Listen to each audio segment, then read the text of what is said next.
morning and welcome to the Hoof Falls and Footfalls live instructor chat. My name is Saber Popoli and I'm the owner and founder of Hoof Falls and Footfalls. And what Hoof Falls and Footfalls does, if you're a little bit newer to it, is my mission is to encourage and equip fellow instructors in the equine assisted activities and therapies industry by providing them with quality professional education, whether it be free like these instructor chats or low cost like things through clinics or the Intuitive Instructor Club. So while we're waiting for a few people to jump on live here, if you want to go ahead and just drop a comment, let me know that you're on. If you want to say where you're from, I'd love to hear who's listening and where you're from. So good morning, Diane from Connecticut. Good morning, Dion from Kansas. If you haven't joined the Intuitive Instructor Club yet, now is the time to join because we are wanting to support instructors. During this time, we understand budgets are tight. You might have a little extra time on your hands. Maybe, I don't know, I've been trying to get projects done and probably are busier than normal. But the Intuitive Instructor Club, we are offering a free trial membership if you sign up through the end of this month, and that'll get you access to hours of online education that's specifically geared towards instructors that work in the equine assisted activities and therapies industry. Good morning, Kim from Michigan. Good morning, Diane from Florida. All right, so let's jump into the chat.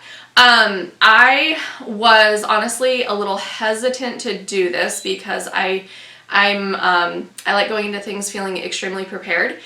And right now with this whole thing, we really don't have all the clear answers. So I've been pushing this off, but I feel like we really need to kind of start talking about it and maybe working together and, brainstorming and talking about how we're all going to work through this process.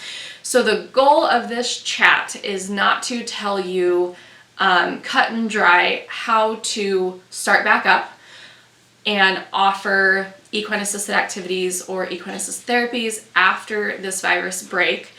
But I want to offer you guys kind of a thought process and some tips and some suggestions for you to find the best thing and the best process and startup that will work for you and your center.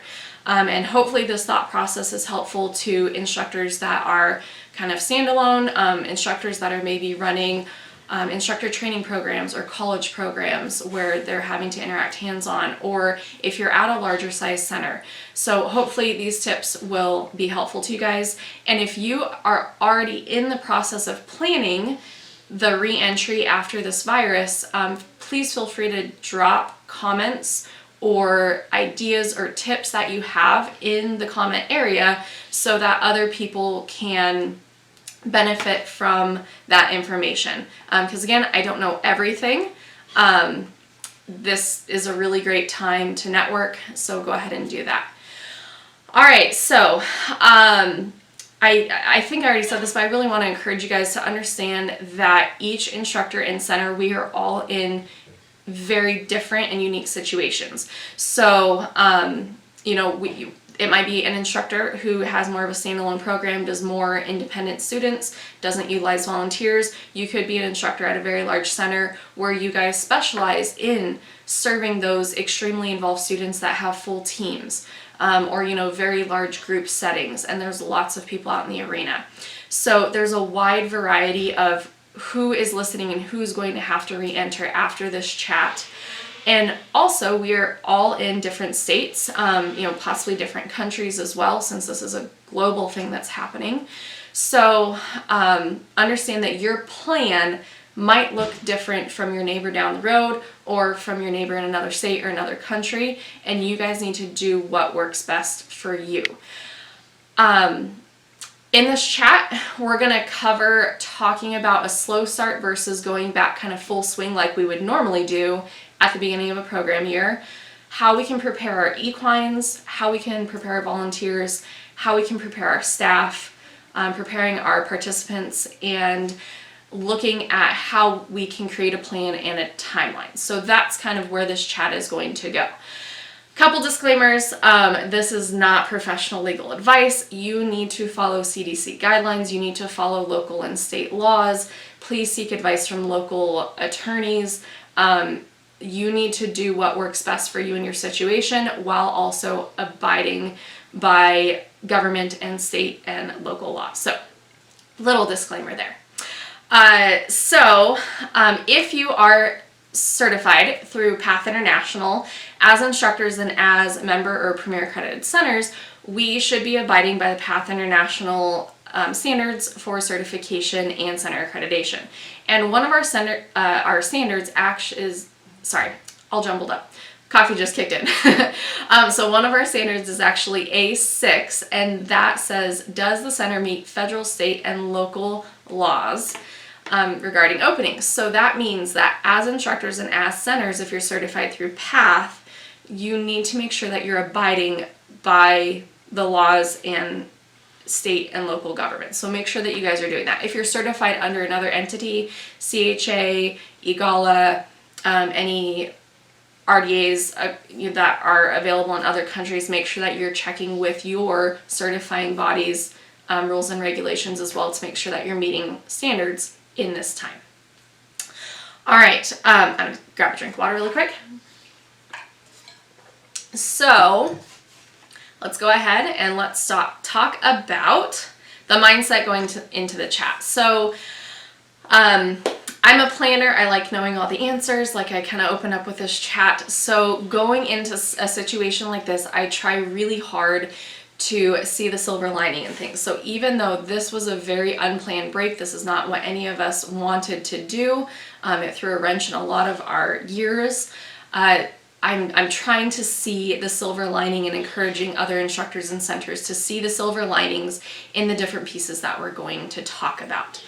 So the mindset going into this is see the silver lining. I'm going to offer a few suggestions of how you might be able to see that. Remember, it's a new situation. We have a ton of external factors that are going to impact our decisions and the steps that we take to re-enter and start serving again post-virus, such as childcare. So our volunteers and our staff having access to childcare, volunteers and staff possibly having lost jobs, serving more at-risk populations already kind of in what we do in the equine-assisted activities and therapies industry. And then also the toll that has happened on our economy, and how that's going to impact how centers have to run in finances and all of that. So we've got a lot of additional factors that are coming into play when we're entering back post-virus. So the difference between going slow and doing a grand opening, we're probably going to have to think about this re-entry a little different. And maybe it's more of a slow trickle start and defining who you can safely serve. Again, meeting those state and local laws or the CDC guidelines. So who can you safely serve first? Is that going to look like a slower start than what you would normally do when you're entering back into your program year? And we'll talk about those a little bit more when we get to the volunteers and the participant section. But you might have to do a slower start than what you really want to do, but a slower start might set you up for success and really just make things a little bit more clear and understandable and less stressful for everyone that's involved as well. And then realizing again that you have to do what's best for your center, how many staff you have, the volunteers you have, the location you're in, and planning for that. And weigh the pros and cons of the different options you have. Maybe you decide to make a plan for a slow rollout start. Maybe you decide to make a plan for more of a grand opening. That might be something that you have a plan A and a plan B. So I'm going to check the comments here really quick before I move on to the next point. So Christina says, collaboration is key when you don't have all the answers. Brainstorming is appreciated. Yeah, and I don't have all the answers. Just hoping to provide you guys some thought exercises here. Carlos, good afternoon from iPony Outdoor Spaces in Spain. Hello, hello. Melissa said that their program is starting back with individual EFP and equine assisted learning on May 4th. We've been working horses all along, and we are only allowing our interns to volunteer this time. Everyone is required to wear a mask for now and will be required to wash their hands when they arrive. sanitized throughout the session, and all equipment will be sanitized after it's used. Okay, good. Great tip, Melissa. Thank you for sharing what you guys are doing and what you've worked through. Hi, Terry from Idaho. Let's see. And Melissa, hi from Idaho. Okay, so kind of area number one to think about when you're planning on starting back post-virus is our equines. So these are our four-footed coworkers. We could not do what we do without them. It's literally equine assisted activities and therapies, so we can't really do much without our equines. So silver lining of this whole issue and the break that's going on is that this is a really good time to give our horses a break, to kind of step back, let them be horses, maybe solidify some training and desensitizing, and come back really willing to listen to what our equines are saying, and maybe even prevent or remedy some of those naughty behaviors that we had seen in our equines from the past. That was really them trying to communicate with us and tell them that maybe workload was not okay, or tacker equipment, or whatever is going on. So silver lining, this might be a really good time for us to reestablish that working relationship with our equine coworkers. So when you're entering back, again, depending on where you're at, you may or may not have been able to continue to exercise in school and desensitize your equines in your program. So I am able to continue to work my horses, so they really don't have any off time when it comes to the exercising, so they're able to kind of roll right back in. They're going to be physically fit. They're not going to be used to serving the number of students that they normally would, but I'm not going to have to bring them back from a complete break. So that's something that as an instructor and as a center, you need to analyze where your equines are coming from. Are they coming back from pasture? Have they been sitting in a stalls because you're on full lockdown and you can't really go do anything? Have you had time to sufficiently exercise them and keep their top line conditioned and their muscle tone up and their stamina up? Or is that something that you are going to have to work back once the quarantines have kind of lifted a little bit? So if you are a center where you haven't had to, or you have not been able to do much with your equines, then your timeline for starting might be a little bit further pushed out and a little bit longer than another program in another state who's been able to keep exercise and schooling and desensitizing the horses. So with the horses, and I'm sure most of you guys know this, but just saying it on behalf of our equines, make sure you don't expect your horses to jump in 100% right away. A gradual start might be really good for your horses, again, so you can listen to them, see what's working well for them. Going from having just staff schooling them to serving a certain number of people a week is going to be physically and mentally tolling on them, and so we need to give them time to adjust. Just like we should kind of be giving the humans time to adjust to this re-entry as well. And also take this time to reevaluate your equines and get a baseline. So how are they going under saddle? How are they going in hand? How are they reacting to different toys and props in the arena? I would really, really encourage you guys to reevaluate, do another checklist of every horse in your barn before you start again, just to see how they're doing with toys, tack and equipment, how they're doing with people leading them at the walk, trot, canter, how their movement is, are they sound, is there any behaviors you have to work through. So use this time to have a really good, solid, fresh start with your horses. And if you see a positive change in your horses during this time where the volunteers and the participants are kind of removed right now, see if you can figure out what has helped create that positive change in your horses. Is it more consistent handling practices? Is it how you're handling them? And is it tack fit? Is it they're getting more time to actually have good independent schooling sessions that is geared towards the horse and not them having to be the caretaker for their student? And then try to carry that on into your programming once you start back up.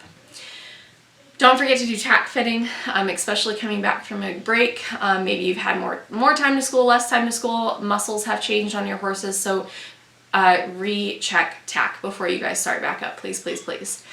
And then this might also be a really good time to streamline and maybe tighten up on horse handling policies and procedures. Again, going back to that positive change that you're seeing in your equines, maybe it's time for when you start bringing your volunteers back that you kind of do a refresher training for your volunteers that will positively impact your horses. So, little silver lining there is maybe we can come back stronger with our equine coworkers. All right, so before I move on to talking about preparing your volunteers, I'm going to check comments really quick. All right, so Leslie said, how are centers who are already re-enrolling students sanitizing equipments like leather and cotton, reins, lead ropes, etc.?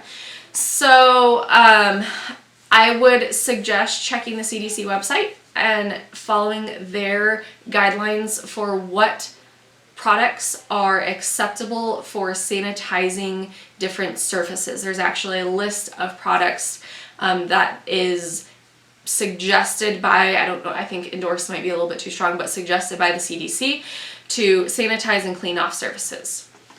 So follow CDC guidelines.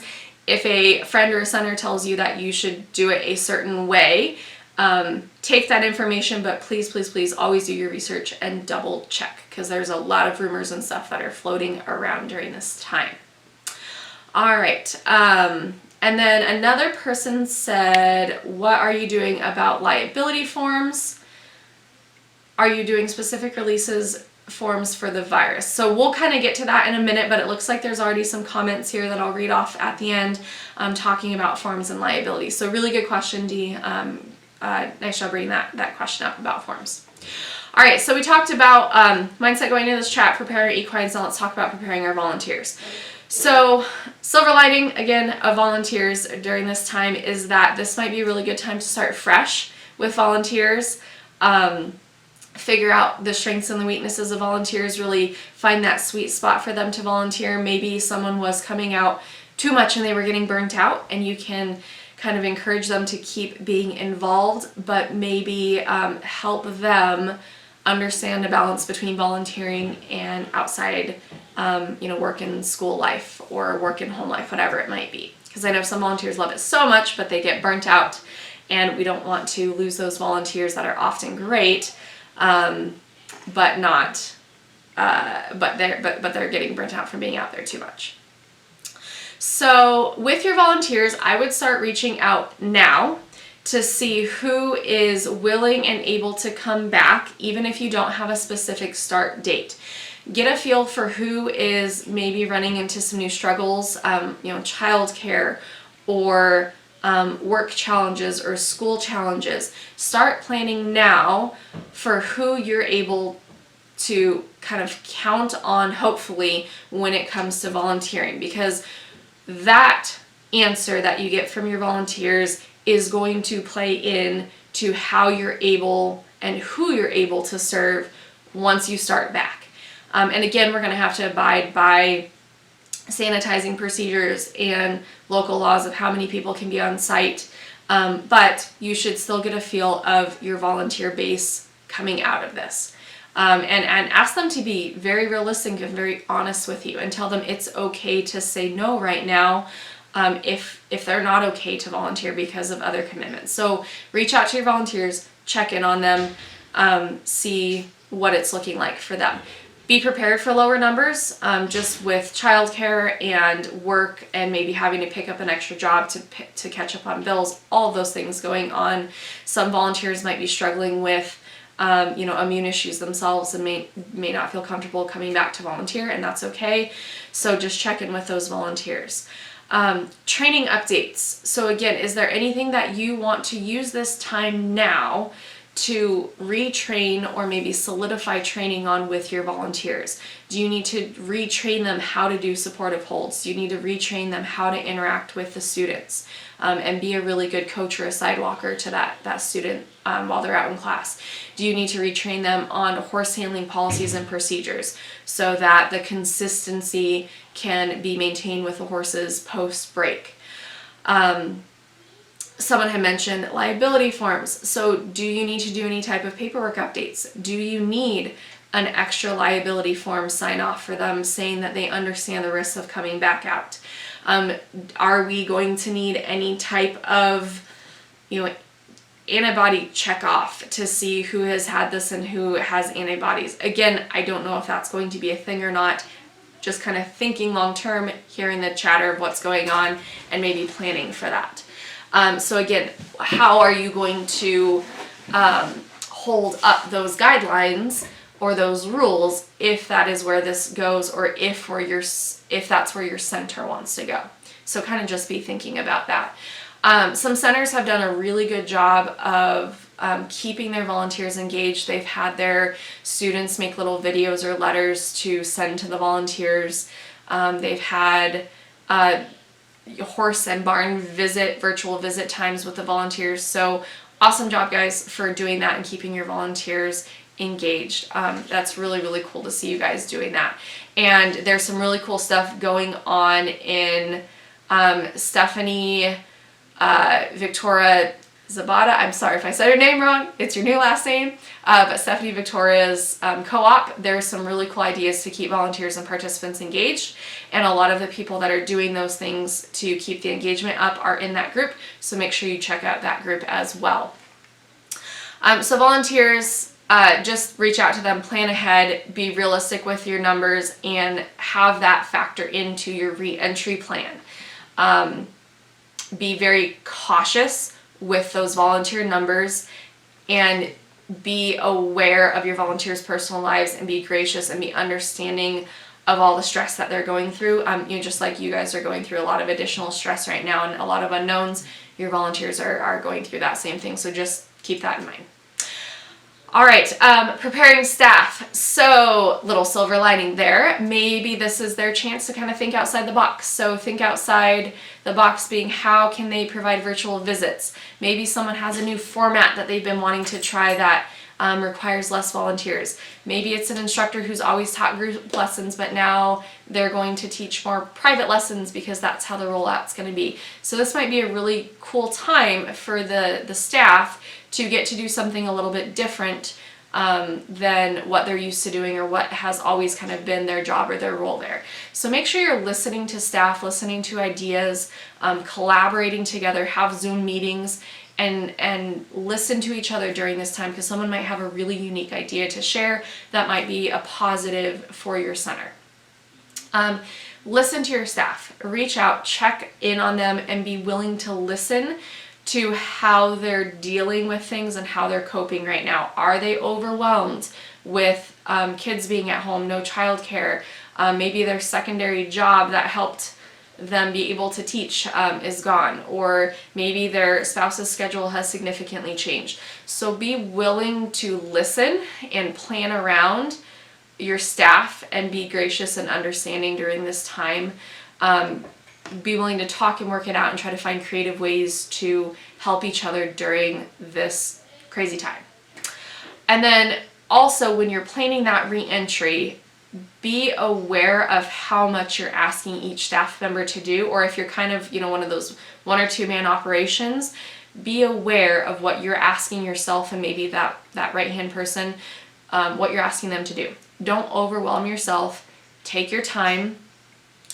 Don't get sick because you're stressing out. Just go into this and have a realistic understanding and expectation of what you are able to do in a quality and professional way. And I know a lot of us are very much, yes, people, we're go-getters. We want to be back serving our participants. We want to be back there working with our volunteers. But we need to make sure we're factoring in all these pieces that are in this and really take care of our own physical and mental health so that we don't burn out 3 or 6 months down the road because we were ignoring the well-being of the humans. Just like we don't want to ignore the well-being of our four-footed coworkers, we need to not ignore the well-being of our two-footed coworkers as well. All right, so I'm going to check comments really quick here. All right, so Leslie Gardner, she said, how are centers who are already re-enrolling students sanitized? Oh, sorry, she already asked that question. I already read that. All right. So Christina said, we're considering requiring a doctor's note, maybe new COVID reentry release form. Yeah, so Christina heard possible talk of reentry forms, so that the participant's physician can decide if it is safe for them to return given the current situation at the time of reentry. We will make sure all participants know what measures we are taking, what to expect, what the responsibilities are, and what we cannot provide or guarantee. This will help set expectations and cover ADA guidelines to help determine which participants are safe to return. Yeah, really good plan, Christina, really well worded. I think that sounds like a really good idea, and it's pretty flexible, being able to move on from that and, whatever route it's going, whether there is a formal release form or an informal one from our governments. It sounds like you kind of already have that in the back of your mind and you're planning. Stephanie, if you haven't done so already, you might have already dropped in the comments. If you're still on, can you please drop the link to your co-op in the comments, please? That would be awesome. All right, so Melissa, can I see your reentry release form? Christina said CDC guidelines on clearing and disinfecting check list in other websites for acceptable products. Thank you, Christina, for dropping that list in the comments. I appreciate that. All right. Just checking other comments really here before we move on. Christina dropped a comment for the Horse Biosecurity and Facility Sanitation webinar by Joe Lyman, who's a veterinarian, and they had some good considerations for reentry plans in this area.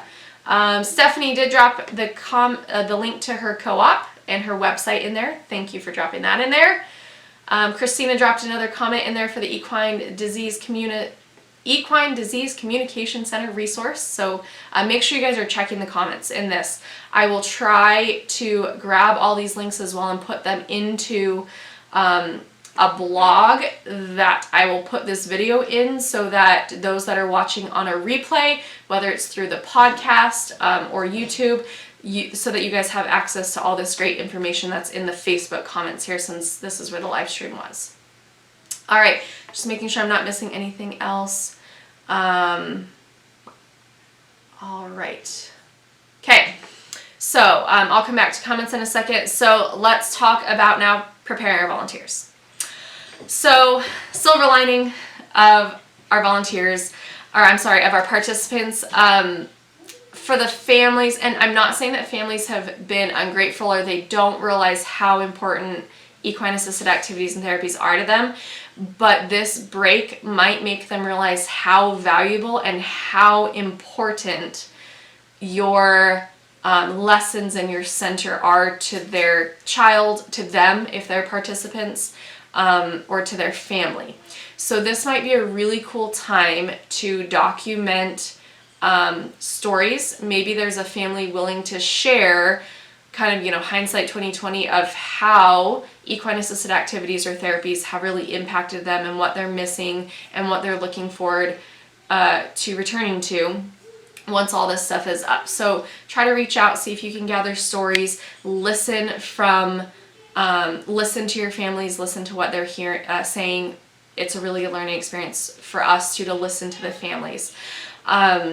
Also, looking back on this might be a really good way for the families to realize how important this is, so that when you go reach out to those families again about getting people engaged, whether it's volunteering, financial support, donating horses, whatever it might be, your families might be a little bit louder and more active advocate for your program because of this break. So I know it's not fun taking a break from our participants, but it might be a really good way to kind of build up that excitement again in them and have them feel how important it is, and have them help support the programs, which I know a lot of the families do, but little silver lining there. So prepare your participants. I talked about our participants after our equines and our volunteers and our staff, because those pieces, the equines, the staff, and the volunteers, are going to play into who we can take back as participants. So what staff can come back? How many volunteers are you going to be able to have come back? How many are you legally going to be able to have on property at a time? How are your horses coping? who's coming back okay after that break, or who's coming back from schooling, or maybe all of a sudden has decided they don't like playing the basketball hoop anymore, whatever it is. So there's a lot of factors that are going to impact who we can serve starting back. And like Christina had said, we need to be aware of ADA guidelines. So we need to take into consideration all these factors of paperwork, immune compromise, volunteer numbers, and who needs a full team of support, so a horse leader and 2 sidewalkers, to who maybe only needs a horse leader, or maybe just a spotter in the middle of the arena, who can do private one-on-one lessons with very minimal physical interaction from the instructor. So, there's a lot of pieces that come into deciding who we can take back. A lot of this we're not really going to know either until CDC and local guidelines is kind of get released as far as the number of people we're allowed to interact with, if we need face masks, if there's a re-entry form. A lot of it is kind of unknown right now, so we just need to be aware of that and kind of have game plans for what does it look like if we can't have more than 4 or 5 people out at the barn at a time. What will it look like if we can have 10 or 15, but not more than that? Who can we serve that way? And then paperwork, like Christina said, double check paperwork, reach out to local attorneys, local legal advice, see what you need to do to protect your center and protect your volunteers, your instructors, and your students. So see if you need to get updated paperwork on your students or not, and how that's going to look and how you are going to roll that out. Think about doing maybe a more slow rollout for the more independent students, so those that require less support or less physical support. Of course, mounting and dismounting, you might have a student who's independent riding, but they need support mounting and dismounting, so how are you going to deal with that? Are we wearing masks? Are we washing hands between? What does that even look like? So think about who you can slowly serve, or who you can bring back and slowly start to serve again. There we go. And make sure that whatever you decide you are going to do, so say if you say that you are only going to do private lessons, or you're only going to do riders that only need a horse lead and the instructor assisting during a mount and dismount, that you stick to those guidelines and stick to your re-entry policy. Because there are going to be families that want to come back, that their students may need more support. But if you make one exception to the rule of you've served, 10 individuals that are fully independent, but you've made the exception for that one person who is a full team, then the policy that you have just doesn't have integrity anymore. And that's going to create a lot of heartburn and hurt feelings and a lot of just frustration between volunteers and staff and our participants. So make sure that whatever you decide on this re-entry plan, that you stick to it. And I know we're all big-hearted, but we need to say, no, this is what we've decided. This is how we will get back to this format of class, or get back to serving these individuals that need this number of volunteers. So make sure you stick to what you decide. Be a unified front. If you guys have multiple staff members, explain the what's, the how's, and the whys to your staff, to your volunteers, to the participant. Be very transparent in your plan. And if you don't know something, don't be afraid to say you don't know yet. Don't give a false promise or false hope if you don't know. Don't be afraid to say I don't know. All right, and let's see. Going back, sorry, I have notes here on the side of my screen.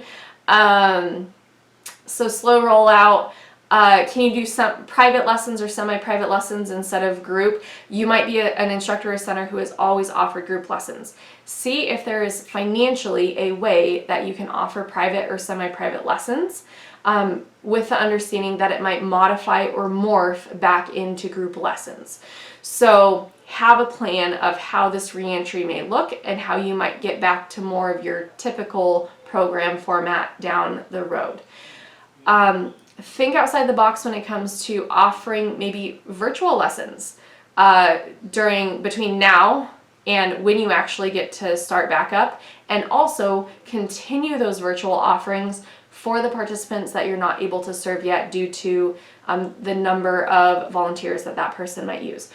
Again, there are some really good virtual resources in Stephanie's co-op, and Path International also did they did a webinar on virtual offerings. So if anyone has a link to that and they want to drop that here, that'd be a resource for you guys as well. So I think telehorse was the term that's been coined as of now.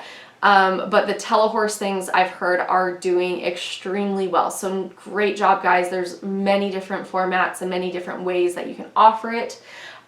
So if you're interested in doing that, maybe drop a hand up in the comment section. And if you're doing telehorse stuff, if you guys can reach out to these people and maybe bring them in on the loop of how they can keep doing it, that would be awesome. All right, so planning. So we've talked about our mindset in this whole situation that we're in. We've talked about participants, we've talked about volunteers and our staff and our equines. So now planning. I would highly, highly suggest that you guys write out a plan.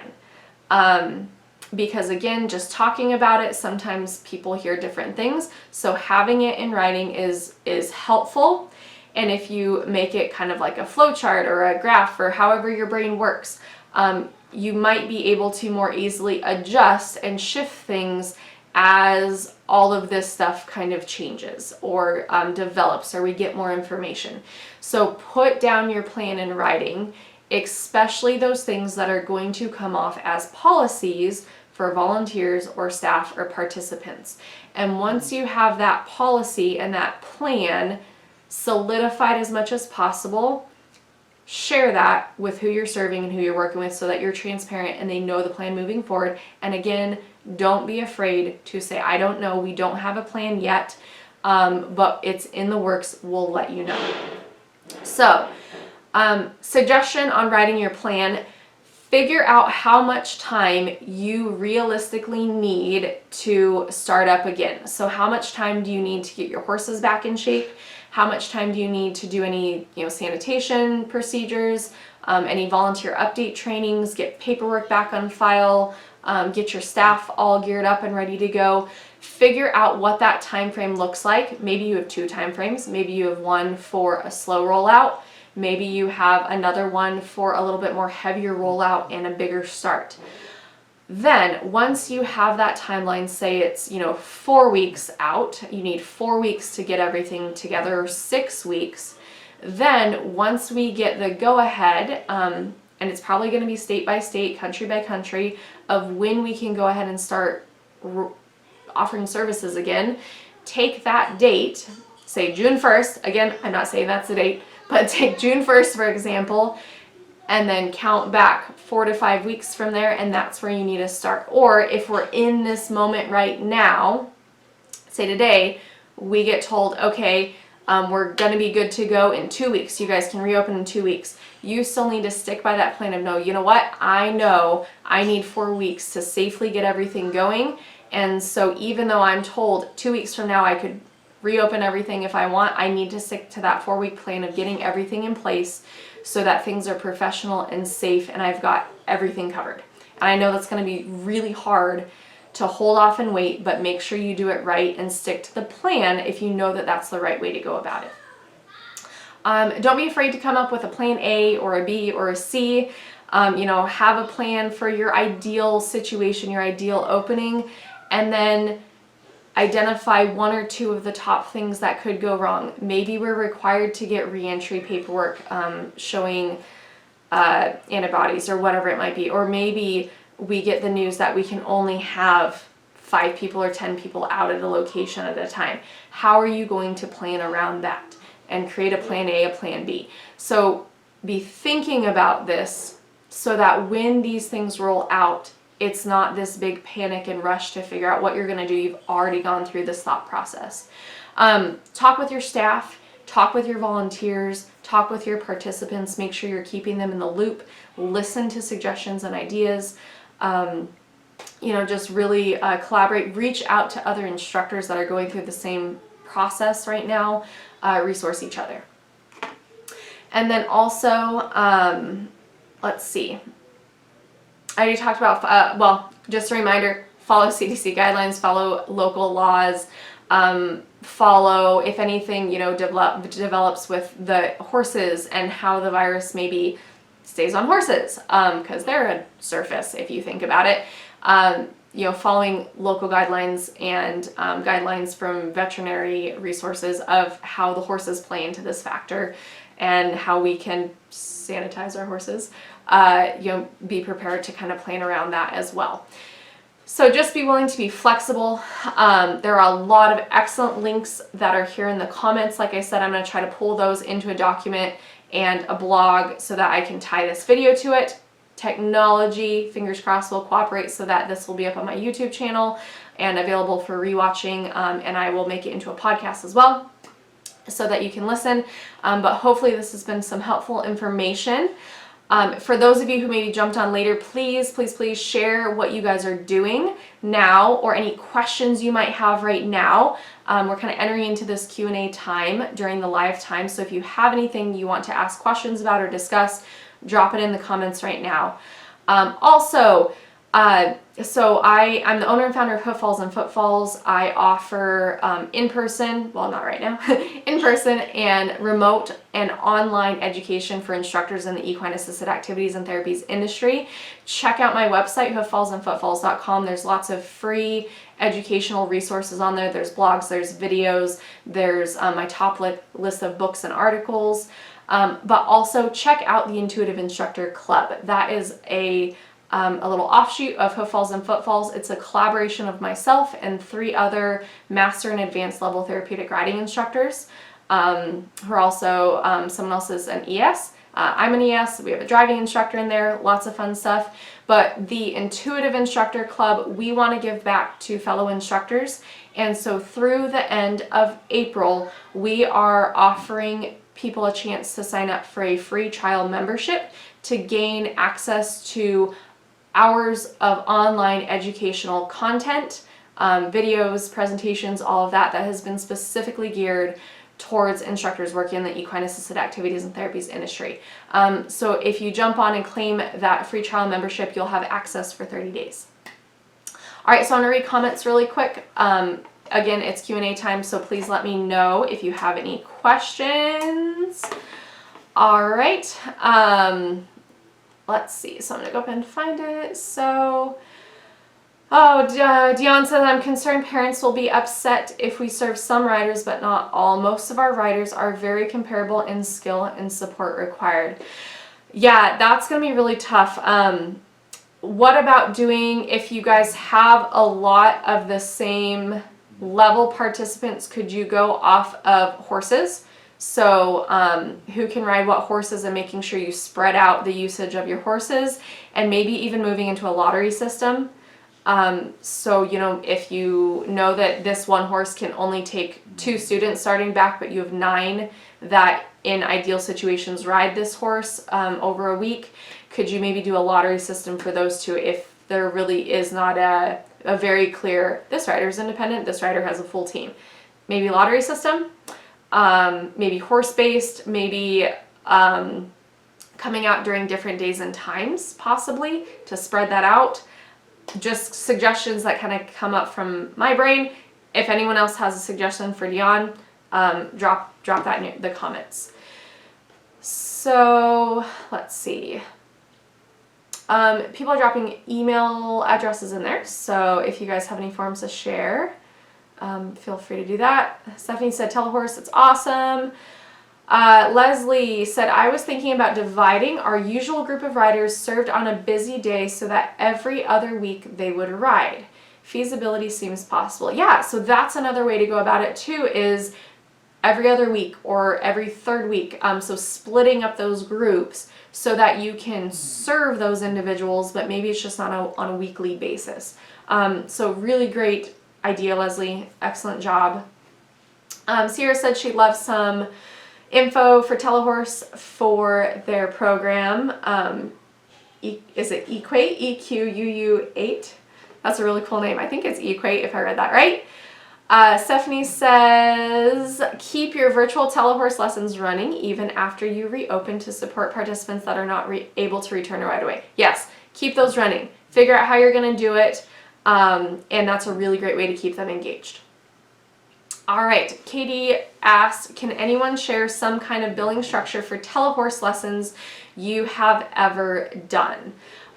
So those of you that have done billing, if you guys want to share, I'm not offering telehorse right now, but if I were to offer telehorse, I would think about how many people I can serve at that time, whether it's through Zoom or whatever it might be. It would definitely be a much reduced rate than what I normally offer for in-person services, and I would kind of calculate out how many people I would need to serve to make it worth my time and resources to offer that. So again, that would be my thought process. Someone might already have a really good idea and an established fee structure, so resource them as well. But that would just be kind of thinking of any new program you start up, whether it's in person or remote, time, effort, resources, how many people can you serve, and then kind of figuring out costs from there.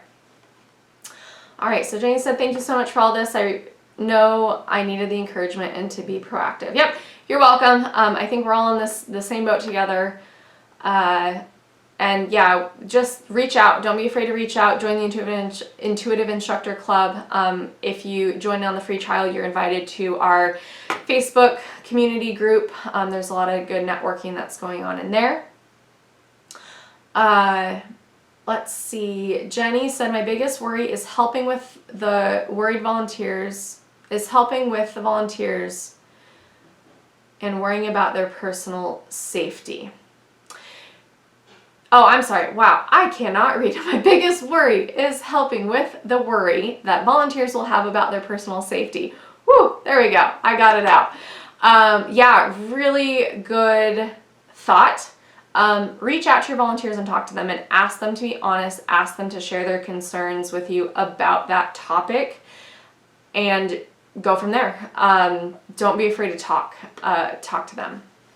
So let's see, Leslie said, thanks Amy, our riders are anxious to get started and we're hoping for a launch date of May 1st at reduced numbers and dependent on local government and COVID-19 occurrences here. So really good plan. And it sounds like you're planning for May 1st, and it sounds like whatever plan you have, whether it's May 1st, whether it's May 10th or pushed out, you can just shift that plan and go from there.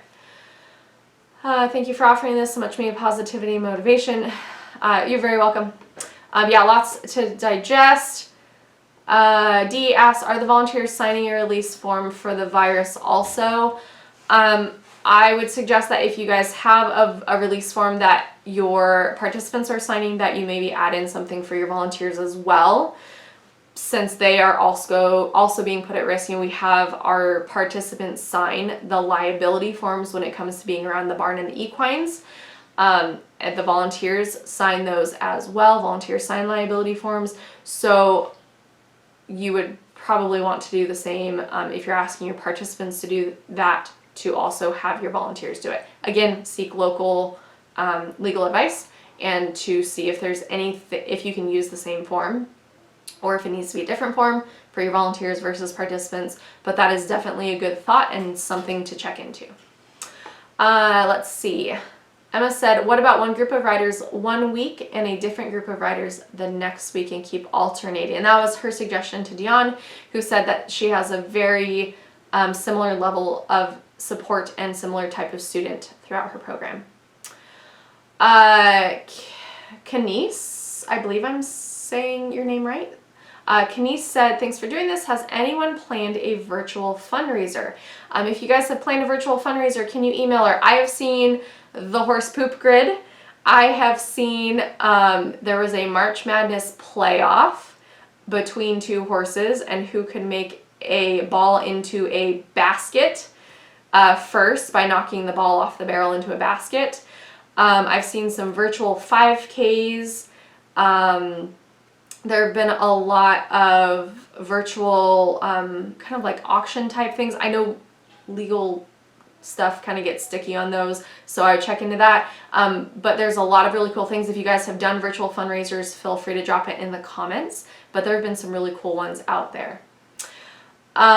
Dee said, are you going to cut the costs to families that have lost their jobs? Good question. Has anyone thought of that? I know personally, I run a small program right now, a mix of traditional and adaptive lessons, and I am not changing my rates right now. I had kind of a work trade, so where students could come out and do some chores to get $5 off. I will be honoring the discounted work rate for a few months to kind of help on that, but I'm not severely discounting, but I'm not a nonprofit. I'm an LLC, so I'm functioning a little bit different than that, but I'm planning on starting slower. So I'm not cutting costs that have lost their jobs, because my family's in the same boat. We've lost, my husband got laid off of a job, so we're kind of in the same situation, so I can't cut too much costs because I have to keep that side running. So it's balancing the how do we be caring and understanding with other people, while also making sure that we're covering our bases financially. I'm being a lot more flexible with people coming out on like an every other week or once a month basis when I start back up, if that's financially what's feasible. But that's kind of where we're going from here. So a nonprofit might have a different answer. If the EDL thing, or if any other type of small business support comes out, that might change my answer in the future, being an LLC. But as of right now, that's kind of where I personally am at. Again, there are tons of different situations that everyone is in, so please make sure you guys share that. What are you guys planning for families that maybe have lost jobs? So that's a tough situation. All right, so let me see here. So it's not scrolling.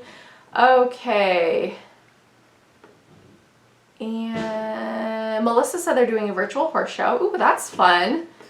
How are you doing that? Is it like a horseless horse show where it's stick horses, or how does that work? Christina said for volunteer readiness, we're doing outreach now, education and training online, and considering some workday projects before participants return as a soft reopen to gauge comfort and comfort for volunteers being at the center. Really good idea. Online training, yeah, and we have phones that take really good videos. If you throw your volunteer training into a video and just record it on a phone, it doesn't have to be perfect. Just get it recorded so that you can kind of be proactive in that training. It's okay if it's not this top dollar production. Record it and your volunteers will be understanding, and that's a really good idea, Christine, of how to keep your volunteers training and engaged. All right.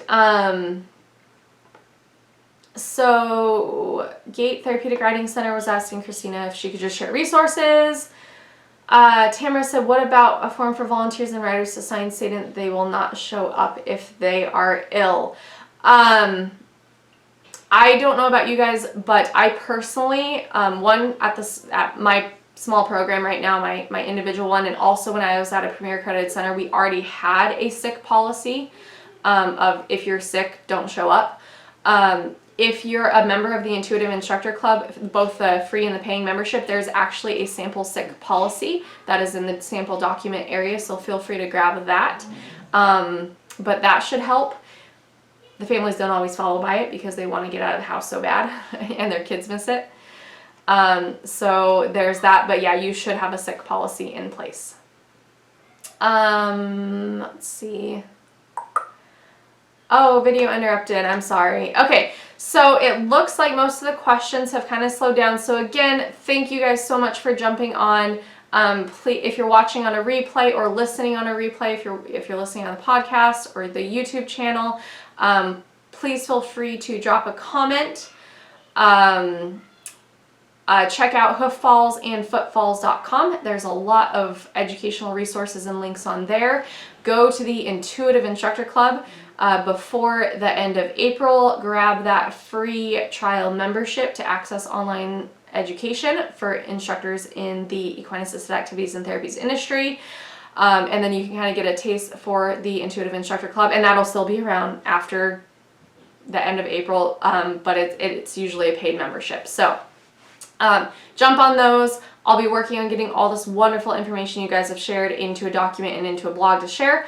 Thank you to everyone who jumped on live. Thank you guys for listening to kind of this long-winded conversation. I hope it was helpful. I'm sorry I don't have cut and dry answers, but I really hope that this thought process and all these things that we should be thinking about and the discussion that was going on in the comments and the networking you guys were able to do has helped you guys out. So I hope you guys have a wonderful rest of your week and a wonderful rest of your day. Keep breathing, keep networking, make sure you guys take care of yourselves physically and mentally, and make sure that you guys are prioritizing what needs to get done, and take a breath and slow down, and we'll make it through it. So have a great day. Please feel free to email me, drop a comment if you have any questions, and I will see you guys on the next Instructor Chat.